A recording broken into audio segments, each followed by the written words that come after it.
Bonjour à tous, ici Gromi pour l'IMDLI numéro 28. Alors aujourd'hui, comme tous les mercredis, on va parler d'un exercice et ça va être la suite de ce que j'ai fait hier. Aujourd'hui, on va faire des études de composition. Et donc je vais partir d'un type d'étude particulier, parce qu'on peut faire plusieurs types d'études sur les compositions. On peut faire des études sur les rapports de masse ou sur les rapports de forme et sur les directions. Donc là pour l'instant, je vais surtout parler des directions et des compositions comme j'en ai parlé hier. Donc au niveau des lignes à suivre pour diriger le regard. Et donc pour ça, je vais vous montrer en direct comment je procède. En fait, c'est vraiment tout simple. C'est un exercice assez facile à faire, mais qui demande à être répété assez régulièrement pour que ça devienne vraiment naturel pour vous de voir ces lignes de force dans une image. Après, c'est des choses que vous pouvez voir dans n'importe quoi, dans la pose d'un personnage ou dans un décor. Enfin, regardez un petit peu naturellement autour de vous. Essayez de voir comment vous pouvez simplifier les formes pour en créer des lignes harmonieuses si vous deviez dessiner la réalité. Donc, je vais partir de trois images. Donc, on va commencer tout de suite. Donc, d'abord une composition iconique. Donc, j'imagine que vous reconnaissez l'image, la composition triangulaire, donc qui mène jusqu'au visage. C'est une image de Dave Raposa pour le jeu de cartes Magic. Je pense que c'est pour le jeu vidéo Magic the Gathering, mais je suis pas sûr.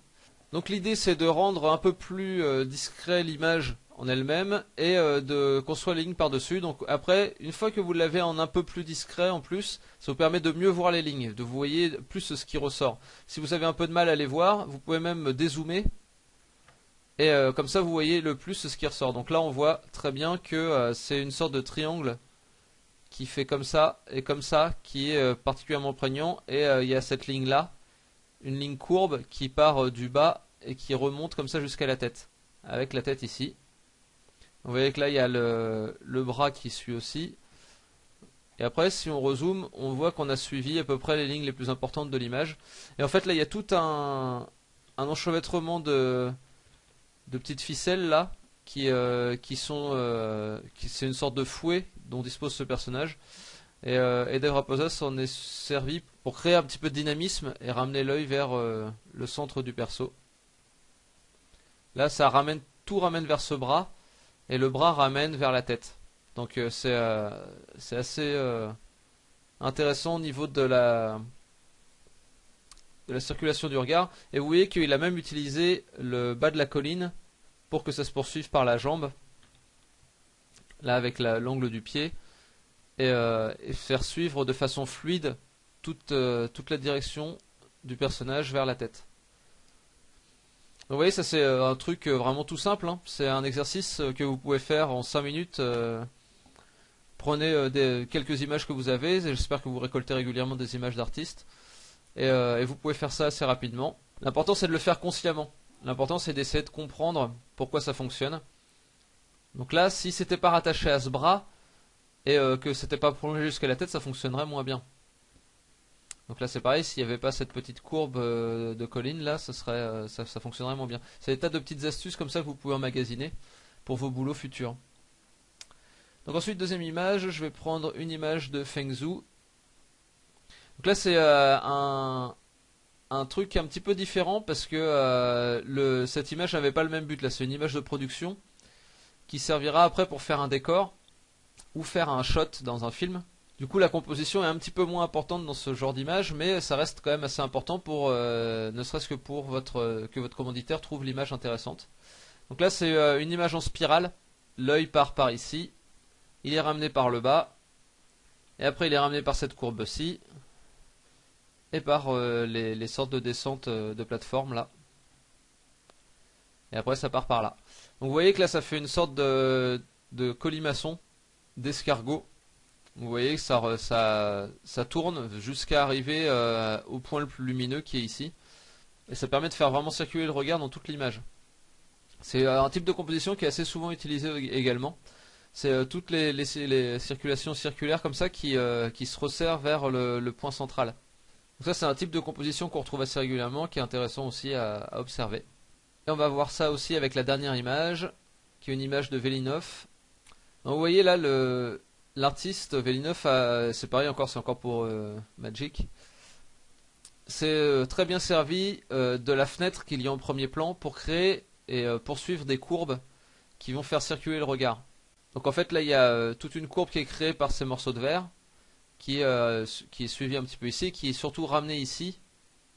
Sinon là le regard pourrait sortir de l'image, donc là il y a le bout de bois plus ce bout de verre qui ramène vers le bas. Et après ici ça arrête le regard, hop ça part par ici, c'est resuivi par là, en courbe. Donc il y a la mâchoire qui fait également ça. Il y a la main qui ramène vers le haut. Et après en fait il y a d'autres courbes qui arrivent et qui prennent le relais. Donc vous voyez là c'est exactement ce dont je parlais tout à l'heure. C'est une sorte d'escargot. La plus grande échelle c'est celle-ci. Vous voyez le regard est arrêté sur chaque bord en fait. Ça évite qu'il ressorte de l'image. Donc là le regard circule constamment. Vous voyez là ça tourne.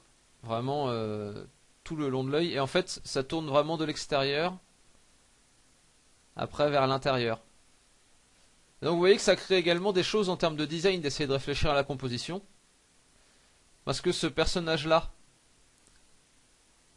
celui-ci, aurait peut-être pas cette tête-là s'il n'y avait pas la nécessité de créer cette ligne-là.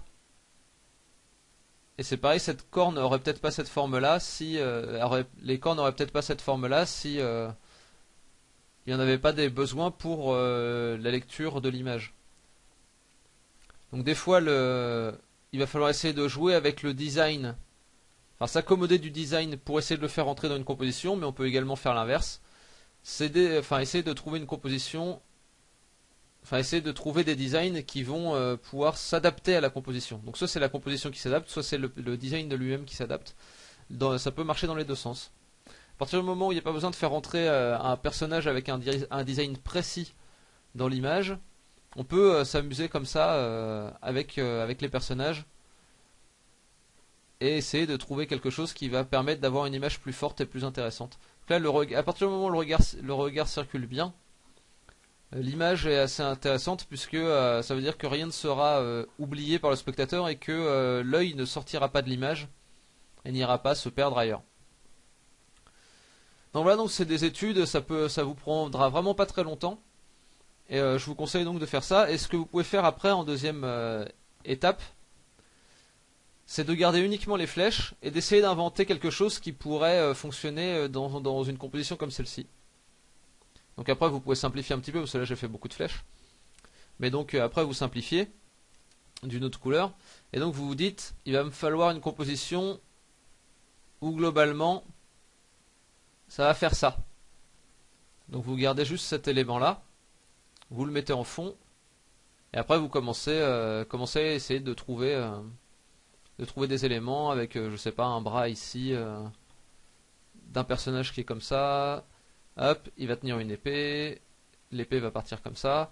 Après il va y avoir quelque chose qui va récupérer ça ici. Je sais pas, un magicien qui fait son pouvoir, machin.